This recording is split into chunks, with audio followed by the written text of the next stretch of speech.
Good day guys. Another day, another service na naman tayo.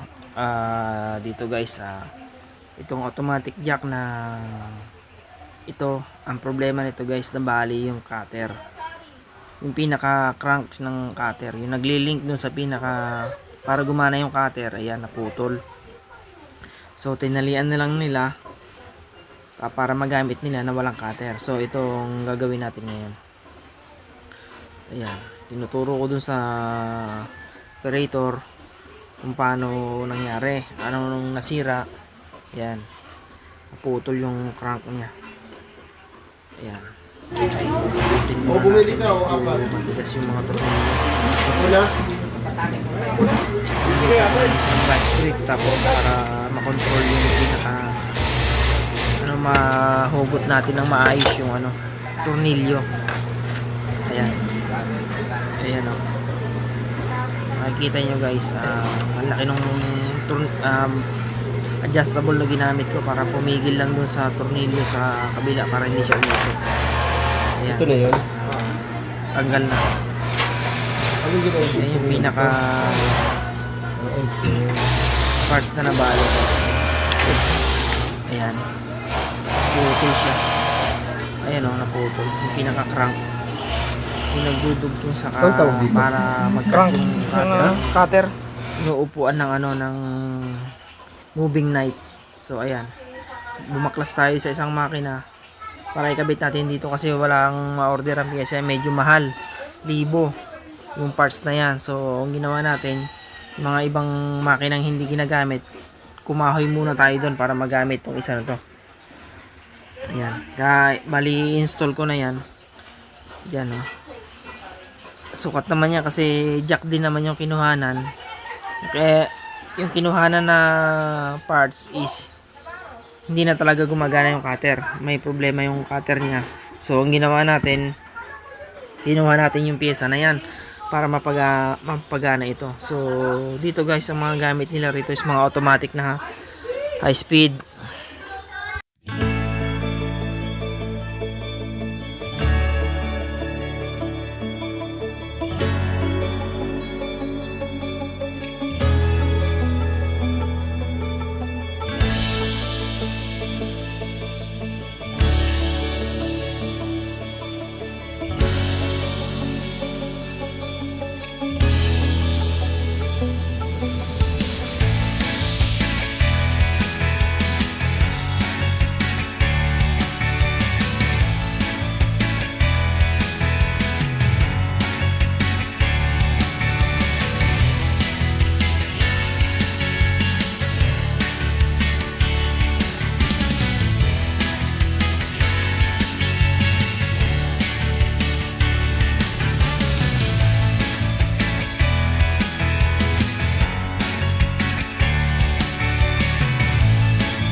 So guys, ito yung naging reason bakit nabali yon guys. Ayun o.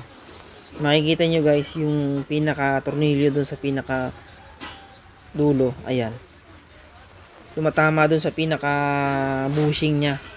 Ayan, napuwersa yan dyan, tumukod, tapos nabali yung ano, yung pinaka crank. Yan, ayan o, yung ginagalaw ko na yan, yung nabali, ayun o, dahil dun sa tumukod doon sa pinaka bushing, no, kailangan itulak natin dun paloob. So ayan guys, ita-timing na natin yung cutter. So unang timing natin dito, ganito, ilagay natin sa ganitong posisyon para makita natin kung tama. So ayan, medyo matigas siya. Ayan, matigas siyang ano, hindi pa siya compatible. So tetestingin muna natin kung anong magiging outcome niya para ma-adjust natin kung ano man. Dito natin iunang tiniming yung cutter dito kasi bagong palit to, at nagkaroon din siya ng diferensya dun sa pinaka ano, crank. Tinutukuran niya, na-adjust na natin doon guys. Ayan, pumapalo naman siya, okay na. Bali yung parts na pinalit natin nagagamit na, so kailangan lang natin ng konting adjustment. So, babalik natin yung plate, tapos testingin natin kung siya ay magkakat. Dito sa unang timing natin guys, ayan, yung unang timing natin ng cutter. Ayan, ayaw niya magkat, so kailangan pang i-adjust. Kailangan pang i-adjust dun sa ilalim, sa pinaka cam, yung pinaka cam ng cutter. Ayan, baklasin natin to para makita natin. I-manual muna natin. So una, tanggalin natin tong plate tsaka yung pinaka pressure foot, then tingnan natin kung saan siya compatible na timing. Ayan o, tinanggal natin yan, tapos tanggalin din natin tong ano, pressure foot para ma-adjust natin kung saan man siya dapat. O ayan o, tapos yung pinaka throat plate para makita natin kung dikit na ba yung pinaka cutter niya dun sa movable knife tsaka dun sa fixed knife. Yun ang titignan natin ng timing, kasi yun ang kalimitang nagkakaproblema kung kapos ba siya o sobra, yun natin makikita So dito naman guys, minamanual natin. Yan, adjust lang natin ng konti, medyo ano lang siya. Yan, iminamanual ko muna, ayaw niya mag-cut. Ayan, parang kapos siya, hindi siya maabot dun sa pinaka fixed knife. So tuwad natin yung pinaka cam nya, dun tayo mag-a-adjust sa Allen na 3mm. Yan, may dalawang tornilyo dyan guys, dyan tayo mag-a-adjust. Bali ang ginawa natin dyan ay pinorward natin siya ng konti para umabot. So ayan, and then ito ay mamanual uli natin ng cutting. Ayun o, nagcut na siya. Konting adjust lang guys, ay pinorward lang natin kasi hindi umaabot sa unang timing natin. Dito sa pangalawa, ayan, then higpitan natin para mamaya paglagay natin ng plate okay na siya. Dito guys yung adjustment ng ano, ng cutter. Ayan, naka standard siya. Ayan, higpitan na natin. Bali dalawang tornilyo yan guys, Allen 3. Yan, Allen 3mm. Yan, tapos higpitan na rin natin yung ibang parts na kasukat nya para sigurado na. Then ibalik natin yung ano, ngipin, tapos yung throat plate, then ano, yung foot. So hindi ko na ikakat to guys, ipakikita ko sa inyo paano ibinalik para makita nyo na walang cut, hindi siya edited na bakit nag-cut ng ganun-ganun na lang. So ipapakita ko sa inyo na binalik ko yung foot, binalik ko yung plate tsaka yung ngipin para makita nyo na maayos yung ano, maayos yung mag-cut. Na timing natin ng maayos yung cutter. So ito yung isa sa pinaka main feature ng ano, automatic na single needle. Ito yung isa sa mga magandang additional dito sa automatic, yung may auto trim na siya, yung pagkatapos mong manahe putol na agad yung sinulid. So ayan guys, Ayan, binalik na natin yung tornilyo ng plate. Iigpitan na lang natin. Tapos yung pinaka pressure foot nya. Ayan. Pressure foot. Ayan. Tapos testing natin sa retaso kung maganda ba yung timing niya pag may plate na.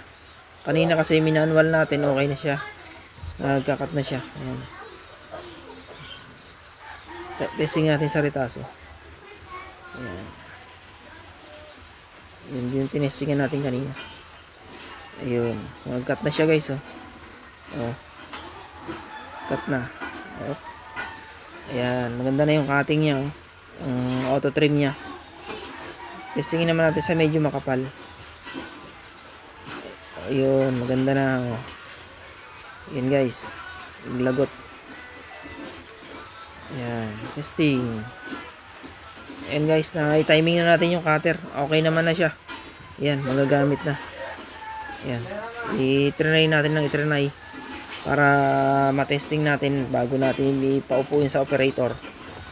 Ayan, para magamit nila tong automatic na jack na to. Jack automatic sewing machine guys. Ang problema nito is nabali yung crank ng cutter. Palitan natin, kumuha tayo sa ibang parts ng makina. Yung mga nakatambak nila guys. Ayan, oh. Ganda na guys. Oh, ganda ng cutting niya. Oh, napaka-smooth. Ayan. Oh, nagka-cut na siya. Maganda na yung kanyang Sa mga hindi pa nakasubscribe guys, malaking tulong po sa akin na pasubscribe po ng aking video. Para tulong nyo na rin po sa aming mga content creator. Ayan po. Pa-like na rin po at share kung kaya po. Salamat po sa lahat, sa mga suporta. At sa mga abang na lang po sa mga susunod na videos about dito sa mga paggagawa ng makina at sa mga ibang tutorial o tips sa mga ganito, sa mga garment, sa mga kahian. This is Acero Mecanico Vlog. Thank you for watching. Salute. I love sewing.